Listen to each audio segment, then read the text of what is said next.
True media ज्योतिष विज्ञान के सभी दर्शकों को हर हर महादेव।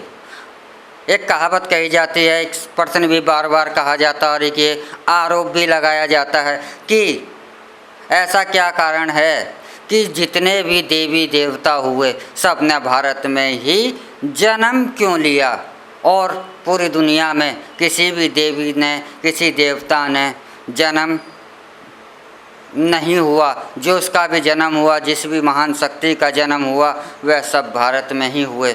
ऐसा क्यों है? तो यहाँ पर थोड़ा सा यह भ्रम है, इस पर थोड़ा सा भ्रम है कि देवी देवताओं ने भारत में ही जन्म नहीं लिया। देवी देवताओं ने पूरे संसार में जन्म लिया। जैसे कि हमारा ये जो अंग्रेजी कैलेंडर है, इसके 12 महीनों के जो नाम हैं वह भारत के देवताओं पर नहीं है। यह नाम अंग्रेजी कैलेंडरों के हैं। यह जैसे मार्च है, मार्स देवता पर रखा गया, यह रोम के देवता थे। और मोहम्मद जो हैं इस्लाम के, वह भी भारत में जन्म नहीं लिया कि यह भी एक देवता ही हैं।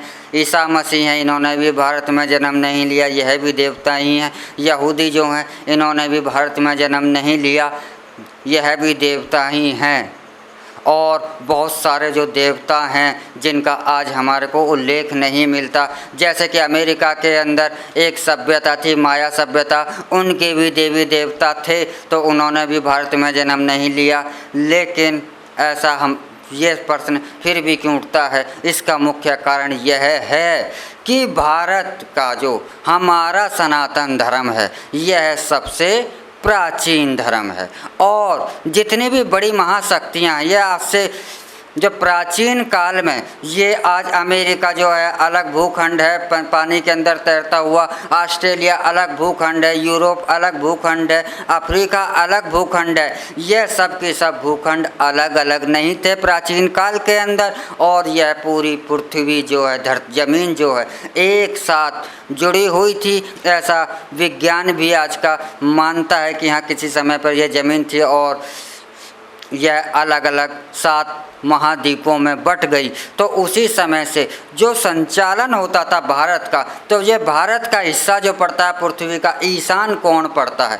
तो यह ईशान कोण में होने के कारण यहाँ पर ही जो धर्म का कार्य हुआ करता था, जो देवी देवताओं का जो पूरी पृथ्वी पर जो संचालन हुआ करता था, वह राज महल जिसे कह सकते हैं कि एक राजा वह अपने एक स्थान से संचालन करता है। जैसे कि हमारे भारत की राजधानी दिल्ली है और दिल्ली से ही पूरे हिंदुस्तान पर संचालन किया जाता है। उसी प्रकार से प्राचीन काल से लेकर अब तक जो धर्म का जो संचालन जो होता है वह भारत से होता है। इसीलिए भारत के अंदर ही सभी देवताओं का जन्म हुआ। और हमारा जो इतिहास है, दुनिया का सबसे ज़्यादा प्राचीन इतिहास है। और सबसे ज़्यादा अगर मानव के जो उल्लेख हैं, प्राचीन प्रमाण हैं मानवता के, मनुष्य के, तो वह हमारे सनातन धर्म के पास हैं। इसीलिए हमारे जो देवता हैं वह सदैव ही वजूद में रहे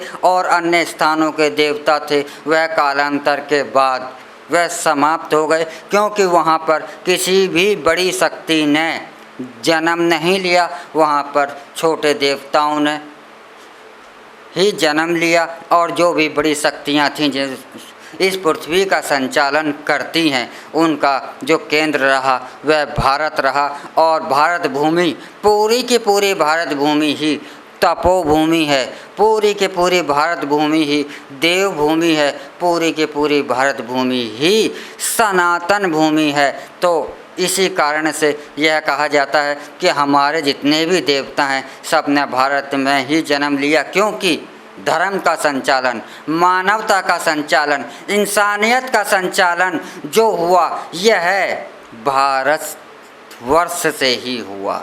और आज भी धर्म का संचालन जो होता है भारत वर्ष से ही पूरी दुनिया को धर्म का संचालन किया जाता है। और इसका प्रमाण भी आप चाहें तो देख सकते हैं, चाहे अमेरिका से हो, चाहे ऑस्ट्रेलिया से हो, चाहे दुनिया के किसी भी कोने से हो, लोग धर्म के लिए, धर्म की जिज्ञासा के लिए, मनुष्य के जीवन का उद्देश्य जानने के लिए लोग भारत ही आते हैं और भारत भूमि ही धर्म भूमि है।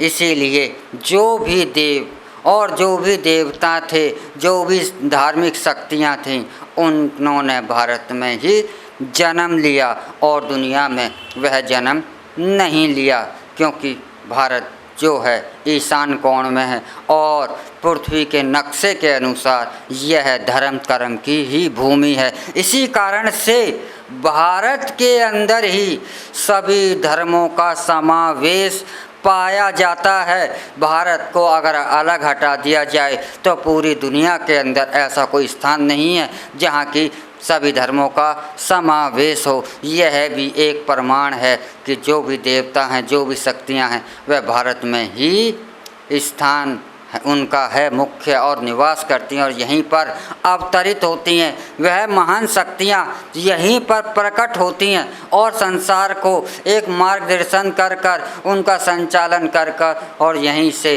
लुप्त हो जाती हैं। यह जन्म और मृत्यु नहीं है, यह ईश्वर स्वयं को प्रकट करता है और स्वयं को ही लुप्त कर लेता है। तो यही कारण है कि भारत के अंदर ही सभी देवताओं का जन्म हुआ। इसी के साथ हम आपसे विदा लेते हैं। अगले एपिसोड में फिर मिलेंगे एक नए विषय के साथ, एक नई जानकारी के साथ। तब तक आप हमारा ट्रू मीडिया ज्योतिष विज्ञान को लाइक शेयर कमेंट करना ना भूलें और हमारे द्वारा दी गई जानकारी आपको कैसी लगी यह कमेंट बॉक्स में आप अवश्य ही बताएं। हर हर महादेव। अगर आप ये वीडियो YouTube पर देख रहे हैं तो हमारे चैनल को सब्सक्राइब करें और बेल आइकन को दबाना ना भूलें। अगर आप Facebook पर ये वीडियो देख रहे हैं तो हमारे पेज को लाइक करें।